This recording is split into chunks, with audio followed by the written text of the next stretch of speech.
our team members. This is Ray, Yami, Ilka, and Nate.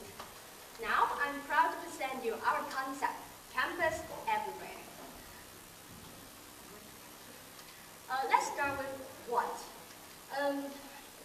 Our whole concept is to build up a campus network to connect three different schools, PKK, HSE, and DIKE. Showing us the slides in the screen that the network structure is based on the three different big school hubs Aalto already has. And we build up several new nodes, maybe around 10 to 15, to support the whole university network.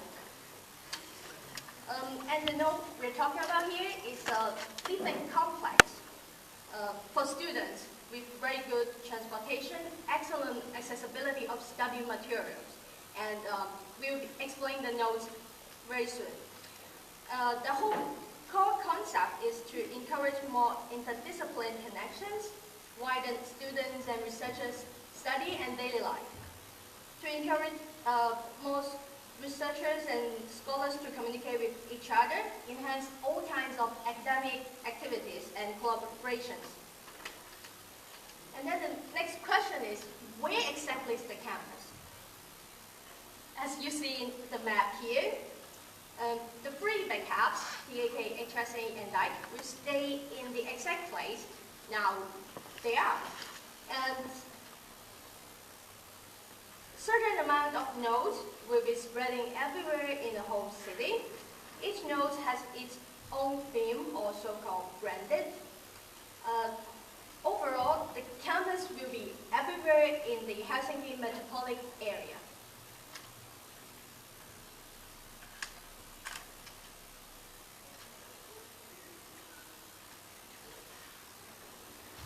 So let's talk about the functionalities of the nodes. You might wonder what we can do with the node. In the node, first of all, the node is a centralized place which can provide the student with superior accommodation, a study center, sports halls, and everything. Because during the whole discussion today, we really found out the geography isolation of the different campuses really brings a great hindrance of the operation of among the students in the three campus. Let's face it, for example, people in Otaniemi were named nerds, and Dekari thinks people outside Otaniemi are kind of like alien. And the international students does not have made so many Finnish people as their friends. So we scattered the main residency area around, scattered them all to the Helsinki metropolitan area, offer them a place to really have a chance to cooperate with each other and social with each other. And in addition, the certain companies could also sponsor for a certain kind of node, for example, Nokia node, and the company could annually organize a workshop and trainings in that node.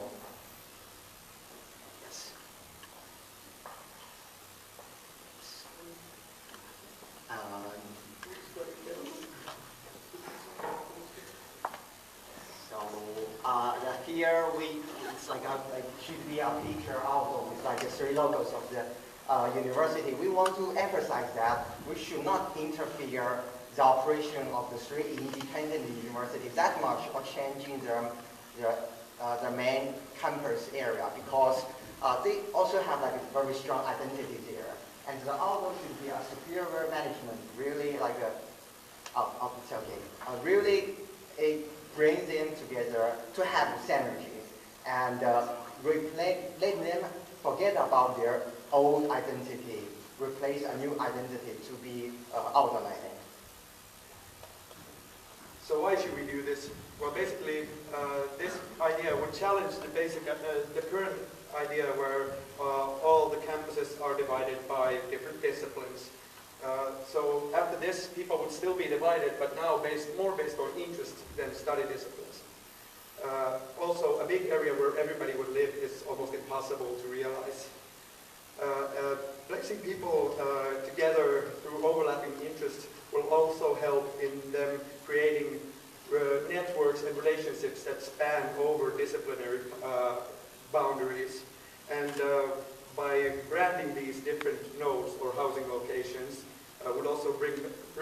like-minded individuals that would also probably get along really well. Okay, so most of the studies that happen after maybe the first year nowadays is more group work and individual studying than, say, lectures or other guided activities. So what happens here in each node is that they provide good study environments for people, so they don't have to go all the way across town to their campus. They can just stay there, study, possibly do their group work together with the people, or find another node where they can do the work that needs done. So let's talk about the implications that we have. First of all, the students interacting and supporting each other unfolds into better grades. And that forces, the new structure would force a new kind of studying methods that teacher would find problematic. So they would have to address that problem by creating new solution of teaching, ameliorating the quality of teaching. Companies could focus on different kind of nodes instead of different kind of disciplines to get not only their favorite discipline that they would like to have for their candidates, but also the mindset that those candidates have. So they could focus better their recruiting efforts. This all comes together within this economics of a node, which makes all these things interact with each other, as you can see on the slide. This, however, would create a positive vicious cycle, bringing together the competitive advantage of better studying conditions, which creates better academic results, which would then attract bigger pool of talents, better pool of talents from different countries, not only Finland, with a limited amount of resources here, at least intellects, and that would create an opportunity to win more Nobel Prizes and create more Fortune 500 companies. That is the main goal, I believe. And that also is a competitive advantage in the later on in the life. Thank you. That's our presentation. Any questions? No? Good.